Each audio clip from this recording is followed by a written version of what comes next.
Call this meeting of the State Ethics Commission, public meeting of... Hold on one second. Okay. Okay, March 3rd, 2011 to order.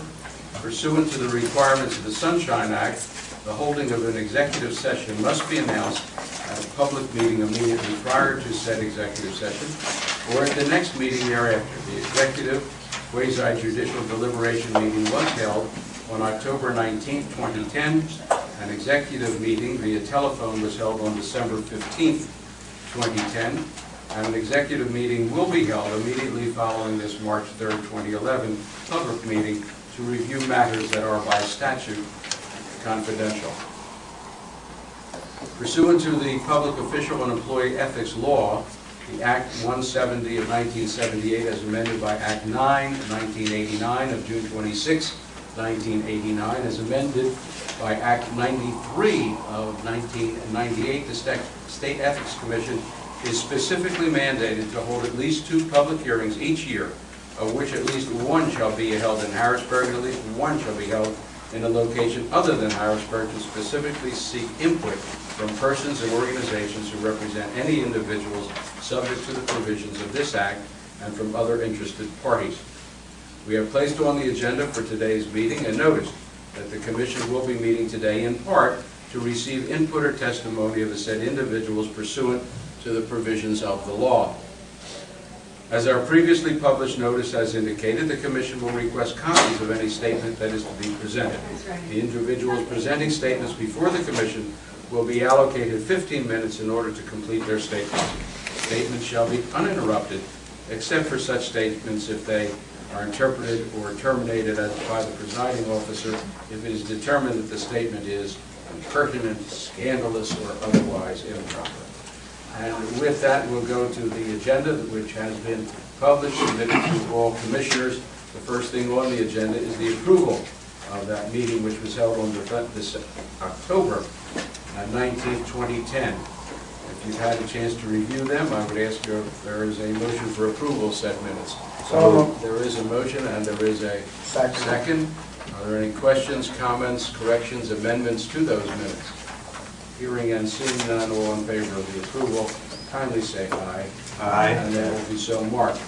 Moving on the agenda that has been submitted, the first case on our agenda is the Killen matter. It's an appeal of advice of counsel. I believe it was your rep, Commissioner Bergen. May I turn that over to you? Thank you. The facts pertaining to this appeal of advice are as follows. The appellant is Kimberly Killen. At the time of her appeal, Ms. Killen was employed as an accountant 3 with the Executive Office of the Budget. Ms. Killen's position was under Job Code 03040. Advice of Counsel 10-593 was issued to Ms. Killen on June 30th, 2010. The advice determined that in her capacity as an accountant 3 under Job Code 03040, Ms. Killen would be considered a, quote, public employee, end quote, subject to the Ethics Act and regulations of this Commission, and in particular the requirements for filing statements of financial interest pursuant to the Ethics Act. Ms. Killen appealed Advice of Counsel 10-593, but did not state any particular basis for the appeal or submit any additional facts. Since October 2010, Ms. Killen has been employed in a different Commonwealth position. However, her appeal is still before us as to whether she would be required to file a statement of financial interest with respect to her former position. Mr. Chair, I would suggest that this would be an appropriate time for any interested parties to speak on the matter. Thank you. Ms. Killen is here, and I would ask if she has any comments that she'd like to make to the Commission. The floor is yours. The other thing is that I read the management directive of what... Could I be impolite and interrupt? Would you come up to the microphone so it can be part of the record? And if you would be kind enough to state your full name and a business address. I'm Kimberly Killen, and my business address is currently, I'm working in Camp Hill, but I'm located in the Allen building. Thank you very much. When I was an accountant 3, I reviewed those requirements in the management directive of what's required for someone to fill out a financial disclosure form, and I filled out the appeal form stating that I really didn't do any of those things. I did get a letter probably a month or so after that appeal that indicated some reasons why I should fill it out. It basically indicated, I think, that they were getting at that I would fall under the grants and subsidies section of that I monitor grants because they were referenced in the cash drawdown system. But I didn't work in the federal accounting section, and I had nothing to do with that. If I were, you would have had to have a user ID password. I mean, someone should have known if I was administering grants to anyone in the Commonwealth. So I'm just assuming that that's the section that they were saying that I fell under, because I wouldn't assume that I fell under any of the others, planning, zoning, or any of the others that were listed on there. Thank you. Do any commissioners have any questions for Ms. Killen? Any not? Yes, sure. Are you still employed by the state? I am. I work for LMI. Pardon me? I work for LMI. Labor Industry. Sorry. Thank you. Any other questions?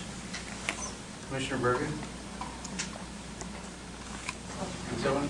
Robin? I'm sorry, you were whispering. Oh, okay, I didn't know if you had a question.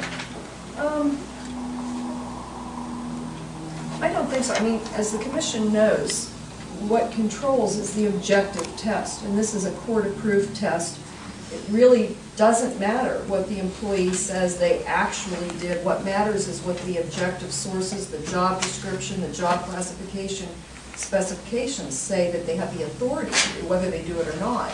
And I mean, it's clear that you can even go just on the job classification specifications, which are very broad here, and say that she had the authority to be supervisory, handling very complex funds. So I understand, you know, your viewpoint that maybe you didn't do everything that was in here, but the commission is bound to apply the objective test. And if that's the case, like not all the accountant threes in that office filled out financial disclosure forms, so it didn't go by the job specs that was from civil service. I mean, technically, I guess then everybody could supervise, but I didn't. That's what what was stated in that letter, that I supervised and like administered grants or something to that effect. I'm sorry, which letter are you talking about? The one that I issued, the advice of counsel, or something you got from OA maybe? Or?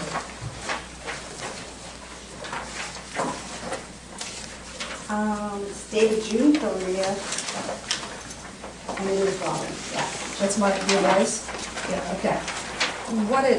Just so you understand, what is being pointed out within the advice is what the documents say you have the authority to do. That's what it's saying. I would have really no way of knowing, you know, day to day what you're doing in your office. And in response to your remark that others may be doing that, we can only address what is before us. Well, oh, I understand. But I'm just saying, because they address grants, that's why I asked the federal grant people if they filled out financial disclosure forms, and to the best of my knowledge, they didn't. Thank you. Commissioner Bergen? Mr. Chair, I've reviewed the facts and relevant statutory provisions. In the instant matter, I've reviewed the position description and job classification specifications that apply to Ms. Killen in her former position as an accountant 3 with the executive offices, Office of the Budget under Job Code 03040. And I agree with the advice of counsel. And recommending establishment of Commonwealth accounting controls and financial review trails to higher level accounting staff or management, recommending significant modifications for accounting and related improvements, and determining and taking corrective action as to errors in financial records. Ms. Killen's official job duties and responsibilities in her former position would have a significant economic impact upon the interests of Pennsylvania taxpayers.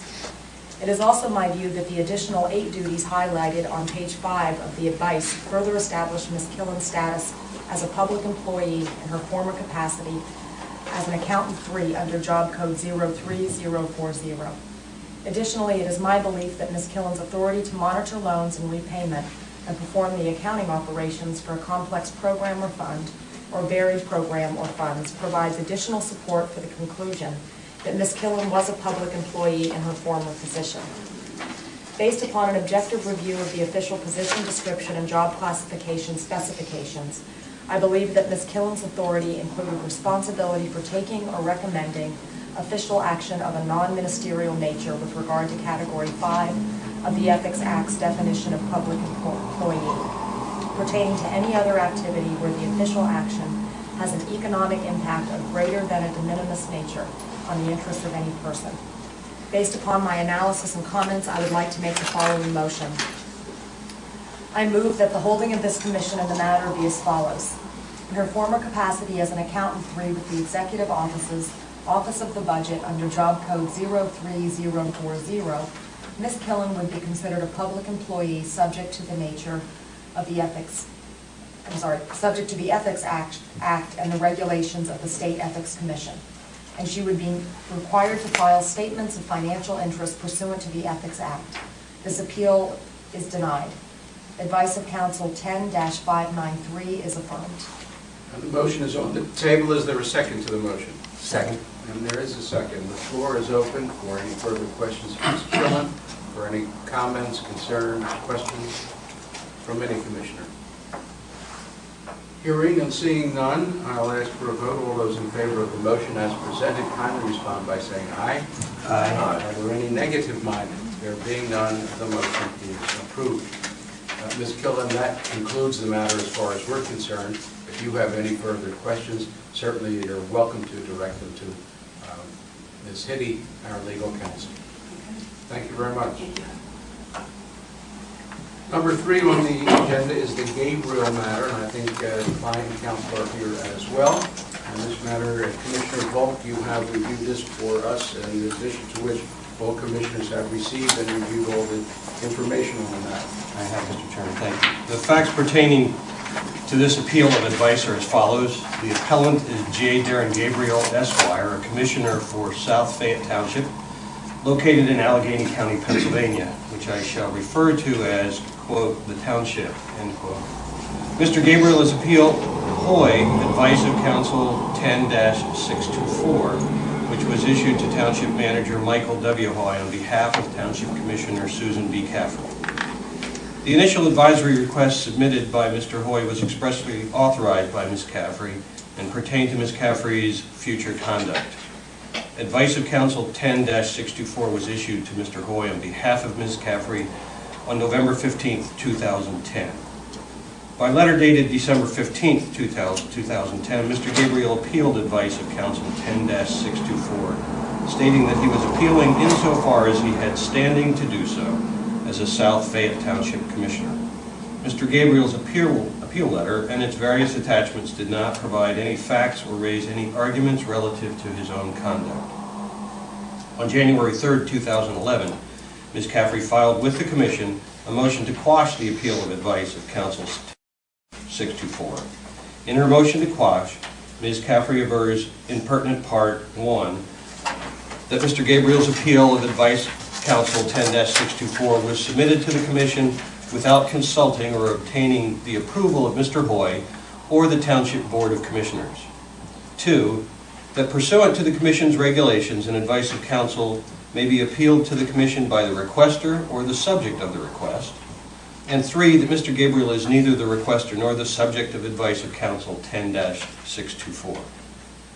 On February 23, 2011, the Commission received a letter from Ms. Jones-Rolla entering her appearance on behalf of Ms. Caffrey. Ms. Jones-Rolla also filed a memorandum in support of the Advice of Counsel in the motion to quash, as well as a request for attorney's fees. Ms. Jones-Rolla raises the following arguments. 1, that just as Mr. Gabriel would have lacked standing to request the initial advice, he lacks standing to appeal the advice. 2, that the Commission's regulations provide for an appeal from an Advice of Counsel to be filed by the requester or the subject of the request, and Mr. Gabriel is neither of these. 3, that Mr. Gabriel has no interest in the outcome of the advice and is not injured by the advice. And 4, that the advice is appropriate and should not be reconsidered by this Commission. Ms. Jones-Rolla also notes that Ms. Caffrey has now submitted a request for a supplemental Advice of Counsel based upon new circumstances. However, the request for a supplemental advice is not part of the instant appeal. The threshold issue we must decide is whether Mr. Gabriel has legal standing to appeal Hoy Advice of Counsel 10-624. I would note that the meeting materials provided to the other commissioners do not include Mr. Gabriel's appeal letter, Ms. Caffrey's motion to quash, Mr. Gabriel's fax transmission of January 27, 2011, or Ms. Jones-Rolla's memorandum and request for attorney fees.